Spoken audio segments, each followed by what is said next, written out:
बंगाल में सरकार बदलने के बाद सीएम शुभेंदु अधिकारी ने सीधे तौर पर निर्देश दिए हैं कि आने वाले ईद के मौके पर खुले में नमाज नहीं होगी और इसी के साथ साथ उन्होंने कहा है कि गाय के काटने पर भी प्रतिबंध लगा दिया गया है। पश्चिम बंगाल में जो अभी तक सीपीआईएम और ममता बनर्जी का राज बंगाल में चलता आ रहा था और जो कानून बनाए गए थे, कानूनों की अनदेखी की जा रही थी, वो अब फाइनली बंगाल में इम्प्लीमेंट किए जा रहे हैं। आप क्या कुछ कहेंगे सर इस पर? देखिए, ये आपको देखना होगा कि ये जो पशुओं के विरुद्ध जो क्रूरता का अभियान है, उसको जो भी लोग करते थे, जो भी सरकारें करती थी, जो भी एनजीओ करती थी, जो भी अदालतें करती थी, वो कहीं ना कहीं जो कुर्बानी होती थी उसको बचाकर चलती थी। तो अब सरकार का काम है एक सेकुलर देश में इस तरह से आदेश पारित करके इस देश को पूरी तरह से जो पशुओं पे क्रूरता हो रही है उससे वंचित करना या उनको रोकना। तो ये सरकार कर रही है। बंगाल में जो एक्सपेक्टेड था उसी हिसाब से काम हो रहा है।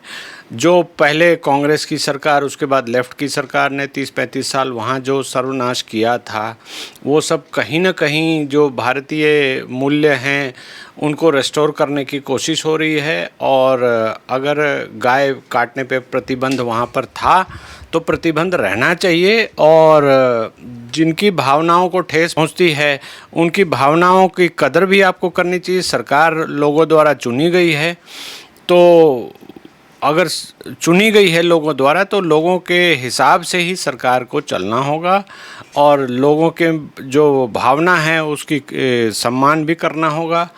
तो ये सरकार जो वेस्ट बंगाल में, जो पश्चिम बंगाल में जो सरकार है वो उस तरह से चल रही है, तो इसमें कहीं कोई बुराई नहीं है। लोगों ने मैंडेट ही इसीलिए दिया है, हिंदुओं ने वहाँ बीजेपी को जिताया है इसी काम के लिए कि बंगाल का जो ओरिजिनल स्वरूप है वो बच जाए और बंगाल कहीं बांग्लादेश ना बन जाए। उसके लिए उसकी इनसिक्योरिटी की वजह से लोगों ने वोट दिया है और ममता दीदी को कहीं ना कहीं बाहर किया है। तो जो ममता दीदी जो काम कर रही थी उससे लोग अनॉयड थे, तभी जाकर उनको बाहर किया गया है। तो ये चीज़ें तो होनी चाहिए। और जो मुख्यमंत्री बने हैं शुभेंदु अधिकारी जी, उनके द्वारा प्रशासन को निर्देश इस दिशा में दिए गए हैं, तो ये स्वागत के लायक कदम है। और बंगाल में जो अराजकता का माहौल है, जो एक गुंडागर्दी चल रही है, कुछ सेक्शंस को, कुछ धार्मिक लोगों को, जो टीएमसी की पहले गवर्नमेंट थी वो बहुत हीरो बनाकर पेश करती थी, वो सब अब रुकना चाहिए। और अगर आप बंगाल में रह रहे हैं तो आपको भूलना नहीं होगा कि वंदे मातरम की उत्पत्ति भी बंगाल से हुई थी, आनंद मठ भी वहीं पे लिखा गया था।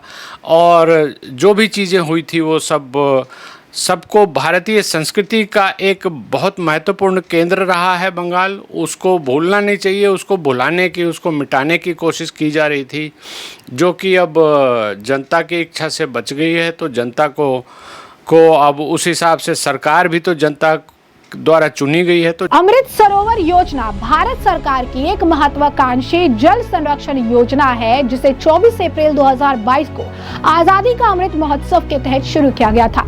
उत्तर प्रदेश इस योजना में देश में प्रथम स्थान पर है। देश में कुल 68,000 प्लस अमृत सरोवर पूरे हो चुके हैं, जिसमें उत्तर प्रदेश का योगदान सबसे बड़ा है।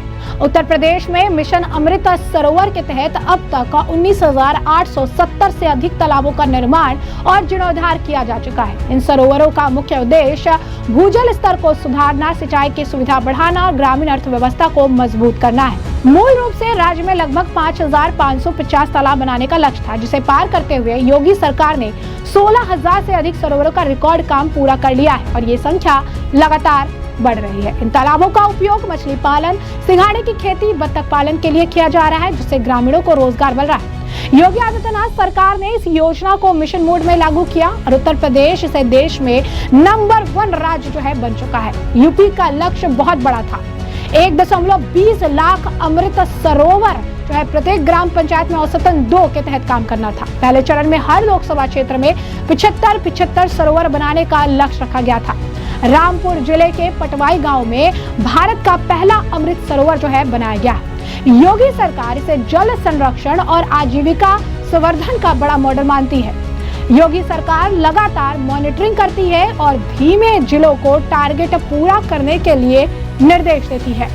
नगरीय क्षेत्रों में जल संरक्षण को बढ़ावा देने के लिए योगी सरकार ने हाल ही में अमृत 2.0 का योजना के तहत गोरखपुर, लखनऊ, गाजियाबाद और रायबरेली जैसे शहरों में नए अमृत सरोवरों के विकास के लिए 15 करोड़ से अधिक का बजट जो है स्वीकृत किया है। जनता की भावनाओं सर, मेरा एक सवाल है कि इसी जनता के द्वारा चुनी गई सरकार जो शुभेंदु अधिकारी की सरकार है, अब पश्चिम बंगाल में जब ममता बनर्जी की सरकार थी तो जिस तरीके से लोगों ने अवैध कब्जे किए थे, बड़ी बड़ी बिल्डिंगें बनाई थी, जिसमें खुद अभिषेक बनर्जी का भी नाम शामिल है कि उन्होंने भी एक इलीगल कंस्ट्रक्शन बना रखे हैं कई जगहों पर। अब इन तमाम जगहों पर बुलडोजर से कार्रवाई की जा रही है सीएम शुभेंदु अधिकारी के द्वारा। इस पर क्या कहेंगे कि अब अवैध जो निर्माण थे उन्हें वेस्ट बंगाल से हटाया जा रहा है विकास की? देखिए, विकास, किसी भी क्षेत्र का विकास अगर आप करते हैं, मान लीजिए कोई रोड है, उस पर फुटपाथ है, फुटपाथ के ऊपर आप चढ़ाकर घर बना देंगे तो फुटपाथ तो ख़त्म हो गया, तो बुलडोज़र की कार्रवाई तो वहाँ करनी पड़ेगी, चाहे जो मैंडेट है वहाँ के कानून का। जैसे सेटबैक आपको छोड़ना है, अगर आपको अपने घर के आगे 10 फीट जगह छोड़नी है, 15 फीट जगह छोड़नी है, 20 फीट जगह छोड़नी है, तो वहाँ के लोकल जो गवर्नमेंट, जो लोकल बॉडी है, उसने जो मैंडेट दिया है उसके हिसाब से काम होना चाहिए। अगर आपने नहीं किया है, अगर आपने सरकारी जगह को कब्जा करने की कार्रवाई की है या कब्जा करने में की कोशिश की है और कब्जा करके बैठे हैं या अनऑथराइज कंस्ट्रक्शन आपने किया हुआ इंक्रोचमेंट के साथ साथ, तो वहाँ तो बुलडोज़र चलना ही चाहिए। और एक आदमी की सुविधा के लिए आप लाखों लोगों की, सैकड़ों लोगों की असुविधा नहीं पैदा कर सकते। ये सरकार का दायित्व है, सरकार को इस चीज़ में आगे आना चाहिए। और शुभेंदु अधिकारी अगर ऐसा कर रहे हैं तो उनका स्वागत भी लोगों द्वारा होना चाहिए। और जो बंगाल की जनता ने उनको ऐसा लगता है कि मैंडेट भी इसी काम के लिए दिया है, इसीलिए चुनकर उनको बिठाया गया है कि वो ऐसी कार्रवाई जो बंगाल में जो पहले की सरकारों ने नहीं किया है, लोगों को, किसी एक सेक्शन को खुश करने के लिए बाकी लोगों को मजबूर कर दिया है या उनको दबा दिया है, तो वो सब अब होना चाहिए। आप देखेंगे कि हमारी जो डेमोक्रेसी है by the people for the people होती है, तो इसका ट्रू ट्रांसलेशन होना चाहिए। सरकार के प्रशासन में भी ये सारी चीज़ें दिखनी चाहिए और सरकार को ये सब चीज़ें ट्रांसपेरेंट तरीके से जनता के लिए भी करना चाहिए। तो ये हो रहा है, तो इसमें किसी को भी तकलीफ़ ऐसा मानने की आवश्यकता नहीं है। और अगर ऐसा नहीं होता है तभी लोगों को तकलीफ़ होनी चाहिए, जो कि पहले के समय में लोगों को हुआ नहीं। तो अब अगर ऐसा हो रहा है, जो उन्होंने गड़बड़ियाँ की थी उसको साफ़ किया जा रहा है, जो इंक्रोचमेंट्स थे उसको हटाया जा रहा है, तो ये तो होना चाहिए।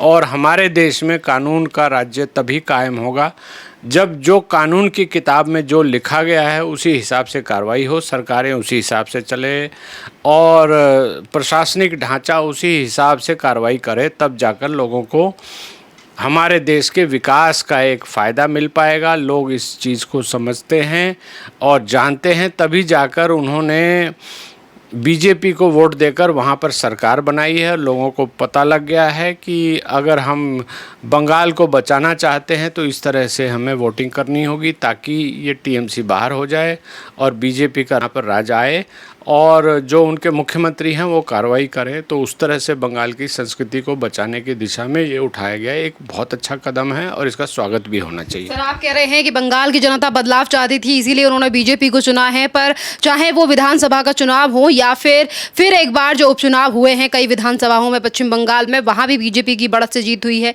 फाल्टा में अभिषेक बनर्जी भी हार गए हैं, जिसके बाद ये कहा जा रहा है कि इलेक्शन कमीशन की वजह से, इलेक्शन कमीशन ने गड़बड़ी की है, उनके अधिकारियों ने गड़बड़ी की है, इसीलिए बीजेपी जीती है। टीएमसी तो ये सवाल उठा रही है और इन्हीं तमाम मुद्दों को उठाते हुए टीएमसी के लोग आज पुलिस को तक धमकी दे रहे हैं, जो कभी उन्हीं के इशारे पर चला करती थी। देखिए, ये तो जो भी लोग हार जाते हैं, हमारी जो प्रजातंत्र प्रजातांत्रिक व्यवस्था है उसमें आपने पहले भी सुना होगा कि राहुल गांधी हमेशा कहते हैं कि जो ये ईवीएम है ये गड़बड़ी करती है, इसकी गड़बड़ी से बीजेपी जीती है।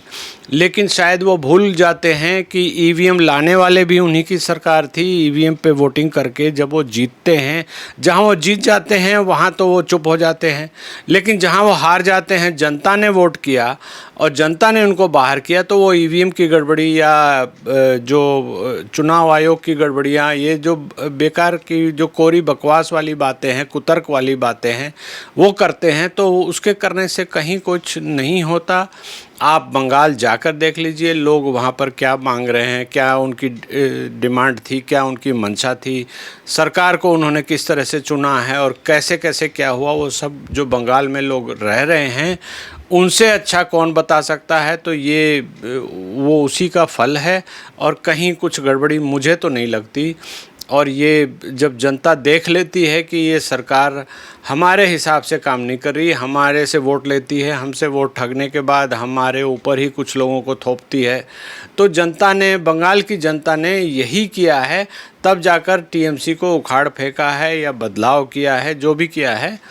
तो ये सब अब सबको दिखाई देगा, उसका चेंज भी थोड़े दिन में आपको दिखाई दे जाएगा। अभी तो खैर शुरुआत जब हो रही है तो लोगों को लग रहा है, अटपटा लग रहा होगा, लेकिन ये शुरुआत हो गई है विकास की, तो विकास वहाँ पर उसी तरह से होगा जैसे दूसरे राज्यों में हो रहा है, या जहाँ बीजेपी का प्रशासन जहाँ पर है उस तरह से हो रहा है। तो इस तरह से मुझे नहीं लगता कि कहीं कोई गड़बड़ी होने की संभावना है, या बंगाल की जनता ने जो टीएमसी को उखाड़ के फेंका है उसके बाद से कोई उनको अफसोस होना चाहिए, या बीजेपी का फुल समर्थन वहाँ मिला है। तो इस चीज़ की एक जो आपको पॉजिटिव चीज़ें हैं वो दिखाई देंगी और मुझे लगता है कि ये चलते भी रहना चाहिए। Temple economy.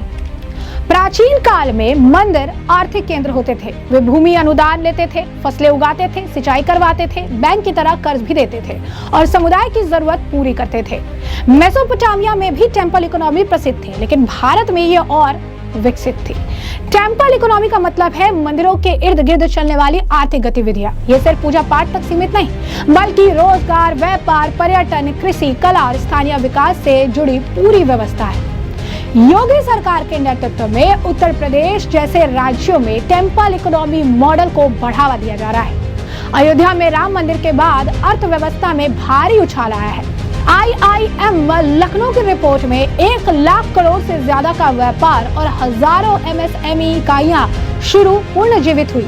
भारतीय प्रबंधन संस्थान लखनऊ की ताजा केस स्टडीज ने पुष्टि की है कि राम मंदिर में प्राण प्रतिष्ठा के बाद अयोध्या की अर्थव्यवस्था ने ऐतिहासिक उछाल दर्ज किया है। मुख्यमंत्री योगी आदित्यनाथ के नेतृत्व में टेम्पल इकोनॉमी मॉडल ने यह साबित कर दिया है कि यदि प्राचीन धार्मिक स्थलों के आधारभूत ढांचे को सुदृढ़ किया जाए तो आस्था, पर्यटन और स्थानीय अर्थव्यवस्था तीनों को एक साथ मजबूती से आगे बढ़ाया जा सकता है। पिछली सरकारों के दौर में उपेक्षित रहे अनेक धार्मिक स्थलों पर अब सुनियोजित विकास कार्यों ने तस्वीर बदल दी है। सड़कों का चौड़ीकरण, घाटों का सौंदर्यीकरण, आधुनिक यात्री सुविधाएं, समुचित पार्किंग, प्रकाश व्यवस्था, ठोस सुरक्षा प्रबंधन और स्वच्छता व्यवस्था जैसे बुनियादी सुधारों ने श्रद्धालुओं के अनुभव को बेहतर बनाया है। इसका सीधा परिणाम ये हुआ कि उत्तर प्रदेश आने वाले श्रद्धालुओं और पर्यटकों की संख्या में रिकॉर्ड वृद्धि दर्ज की जा रही है। आंकड़ों के अनुसार बीते वर्ष उत्तर प्रदेश में 122 करोड़ से अधिक श्रद्धालु और पर्यटक पहुंचे। ये संख्या न केवल राज्य के प्रशासनिक प्रबंधन की क्षमता को दर्शाती है, बल्कि इस तथ्य को भी स्थापित करती है कि धार्मिक पर्यटन अब प्रदेश की अर्थव्यवस्था का मजबूत स्तंभ बन चुका है।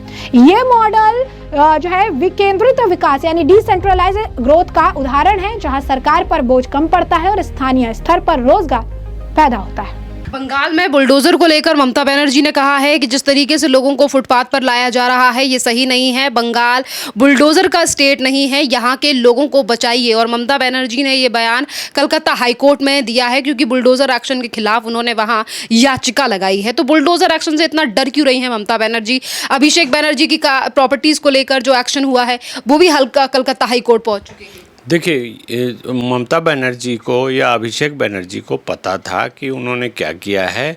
और किस ज़मीन पर कब्जा किया है, तो उस पे बुलडोज़र की कार्रवाई होगी। वो सरकारी जगह है या जो भी कॉमन मैन की जगह है, कॉमन लैंड है, तो उस पे उनको पता था। इसलिए ममता बनर्जी अब सीधा सीधा कोर्ट पहुंच गई हैं, वकालत करना शुरू कर दिया है और उन्होंने ऐसी पिटीशंस बेकार की, बिना सिर पैर की जो लगाई हैं, और जो ये अब एक नैरेटिव बनाने की कोशिश कर रही है कि बंगाल के लोगों को रोड पर लाया जा रहा है, ऐसा कुछ नहीं है।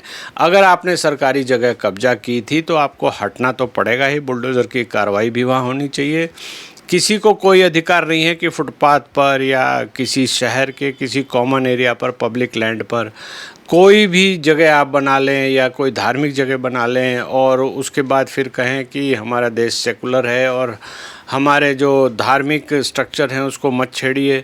तो ये सब नहीं होने वाला, और ये हमारे देश में हमारी जनरेशन के सामने ये सब दिखाई दे रहा है कि पहले की सरकारों ने जो उल्टे सीधे काम किए थे उनको अब सीधा किया जा रहा है। तो वैसी दशा में जो भी लोग उसके बेनिफिशियरीज थे उनके तो पेट में दर्द होगा ही, और जो समझते थे कि जुमलेबाजी करके या चुनाव के समय 2-4 नीतियां अनाउंस करके लोगों को वोट में ठग लो और विकास का कोई काम नहीं करो, तो वो सब अब दिन चले गए। अब जो सरकारें कर रही हैं, जो भी बीजेपी की सरकार जिस तरह से कर रही है कार्रवाई, इसको अप्रिसिएशन ही मिल रहा है और लोग वोट भी इसीलिए दे रहे हैं क्योंकि वो अपने यहाँ चेंज चाहते हैं। उन्होंने देख लिया, ममता बनर्जी को भी वोट देकर देख लिया कि वो कोरी बातें करती हैं और एक सेक्शन को हावी कराती हैं। तो उस तरह से मुझे लगता है कि वो कहीं ना कहीं ये चीज़ अब बंद होनी चाहिए,